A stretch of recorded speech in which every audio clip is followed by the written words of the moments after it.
नमस्कार दोस्तों, जिया डिफेंस में आपका स्वागत है। दोस्तों, भारतीय सेना चीन पाक सीमा पर तैनाती के लिए 307 ATGS होविट्जर तोप खरीदेगी। जी हां दोस्तों, नई दिल्ली रक्षा क्षेत्र में मेक इन इंडिया की दिशा में एक प्रमुख कदम उठाते हुए रक्षा मंत्रालय को भारतीय सेना से चीन के साथ सीमाओं पर तैनाती के लिए 307 उन्नत टॉयड आर्टिलरी गन सिस्टम ATGS खरीदने का प्रस्ताव प्राप्त हुआ है।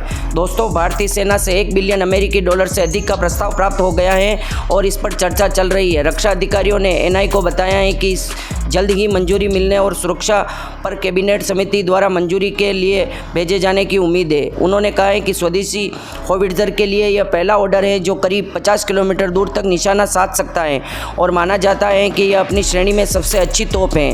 दोस्तों, सेना विभिन्न ऊंचाइयों और इलाकों में बंदूक का परीक्षण कर रही है और अधिकारियों ने कहा है कि उपयोगकर्ता द्वारा दिए गए सुझाव के अनुसार उन्हें अपग्रेड किया गया है। रक्षा अनुसंधान और विकास संगठन DRDO द्वारा 2 निजी फर्मों टाटा एडवांस सिस्टम और भारत फोर्ज ग्रुप के साथ कच्चे होविट्जर की तकनीक जानकारी साझा की गई है। वे 320 से अधिक उच्च गतिशील वाले वाहनों सहित बलों को सिस्टम की आपूर्ति करेंगे। Pokhran field firing range PFFR में 26 अप्रैल से 2 मई के बीच 155/52 calibre advanced towed artillery gun system ATGS का परीक्षण पूरा किया गया। ATGS भारतीय सेना के तोपखाने आधुनिकीकरण कार्यक्रम के एक भाग के रूप में DRDO द्वारा मिशन मोड में आज शुरू की गई एक स्वदेशी टॉयड आर्टिलरी गन सिस्टम परियोजना है। Armament research and development establishment ARDE Pune अन्य DRDO प्रयोगशाला के साथ ATGS के डिज़ाइन और विकास के लिए DRDO की नोडल प्रयोगशाला है।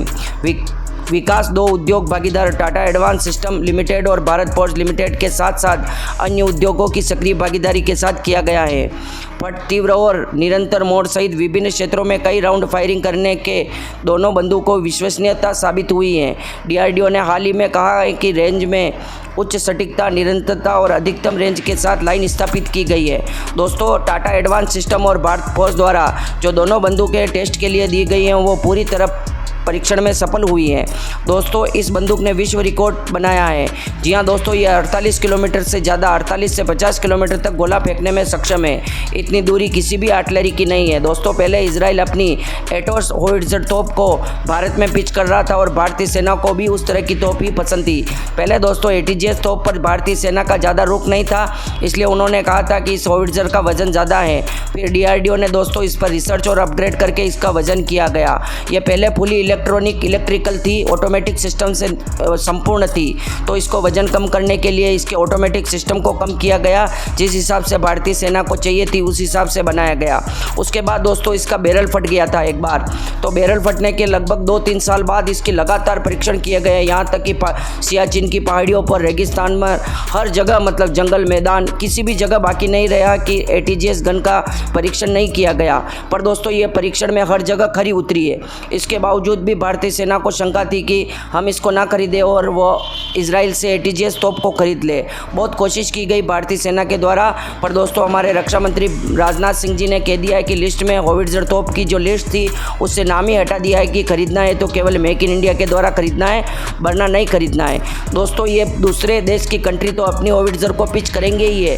क्या अपने पास इतनी एबिलिटी नहीं है? क्या DRDO के पास इतनी एबिलिटी नहीं है कि वो इस तरह की होविट्जर तोप को बना सके? और दोस्तों, जो बैरल फटा था वो किसी के भी साथ हो सकता है, बैरल किसी की तोप के साथ फट सकता है और वो एमुनेशन की वजह से फटा था, ना कि किसी मतलब बैरल की कमी की वजह से। तो दोस्तों, जो टाटा एडवांस सिस्टम और भारत फोर्ज ने दोनों गन बनाई थी वो संपूर्ण रूप से सुसज्जित थी और अब काम में आने लायक थी।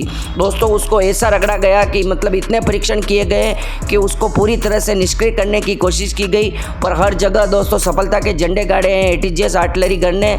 और मेरा एक भारतीय सेना से निवेदन है कि आप खुद ही पसंद नहीं करोगे ATGS गन को तो फिर दूसरे देश की कंट्री कैसे खरीदेगी? दोस्तों, अभी आर्मेनिया ने ATGS होविट्जर का ऑर्डर दिया है। तो दोस्तों, अजरबैजान के मीडिया में कहा गया था कि भारत खुद इस ATGS होविट्जर को नहीं खरीद रही और उनको काम में नहीं लेती है, तो आर्मेनिया इसको काम में ले रहा है। तो ये इस प्रकार की गन ज़्यादा दमदार नहीं है, जबकि दोस्तों ये दुनिया की सबसे दमदार गन है और ये विश्व रिकॉर्ड भी बना चुकी है। उसके बावजूद ऐसा गया उसका कारण था कि हमारी भारतीय सेना ने इसका ऑर्डर नहीं दिया था। दोस्तों, अब इसका ऑर्डर दे दिया है तो हम आर्मेनिया ने भी इसको बढ़ चढ़ कर खरीदेगी और जो सऊदी अरब भी भारत से होविट्जर तो खरीद खरीदने वाली हैं वो भी बढ़ चढ़ कर खरीदेगी। दोस्तों जर्मनी और जापान के मुकाबले तो क्वालिटी मिल रही है और पैसों में चाइना से थोड़ी ही ज़्यादा रहती है हमारे होविट्ज़र या हथियारों की कीमत। तो ऐसी अच्छी चीज़ कौन नहीं खरीदना चाहेगा। सस्ता, सुंदर और टिकाऊ, मतलब भारत की चीज़, बाइक हो या अफ्रीकन कंट्री में भारतीय हथियार हो, मतलब चाइना से कई गुना अच्छे होते हैं। उनकी मटेरियल क्वालिटी बहुत ही अच्छी होती है। और दोस्तों हमारे भारतीय सेना को परीक्षण करने से किसने रोका है। आप बहुत परीक्षण करो, आप चाहो तो उसको पूरी तरह से चेंज करवा लो। पहले दोस्तों भारतीय सेना की तरफ से कहा गया था कि होविट्ज़र का वजन ज़्यादा है, 18 टन है, तो उसको कम किया गया दोस्तों। उसके ऑटोमेटिक सिस्टम को कम करके इसका वजन फिर 14 से 15 टन किया गया। तो उसको अपग्रेड जैसा चाहे DRDO ने कर दिया। और भी अगर उसमें भारतीय सेना अपग्रेड करना चाहती है तो हमारी DRDO करने के लिए तैयार है। पर दोस्तों जैसी आपको गन चाहिए वैसा आप ऑर्डर दो, पर दूसरे देश की तरफ ऐसा रुख न रखें जो चीज़ हम खुद बना सकते हैं। फिर हमारी कैपेबिलिटी पर सवाल दुनिया उठाएगी ही। क्योंकि दोस्तों अगर हम ऐसी आर्टिलरी गन में ही आत्मनिर्भर नहीं बन पाएंगे तो दूसरी चीज़ों में कब आत्मनिर्भर बनेंगे। दोस्तों आपकी राय क्या है? आपकी राय हमारे लिए महत्वपूर्ण है। कमेंट बॉक्स में जय हिंद लिखना ना भूलें DRDO के लिए। जय हिंद दोस्तों।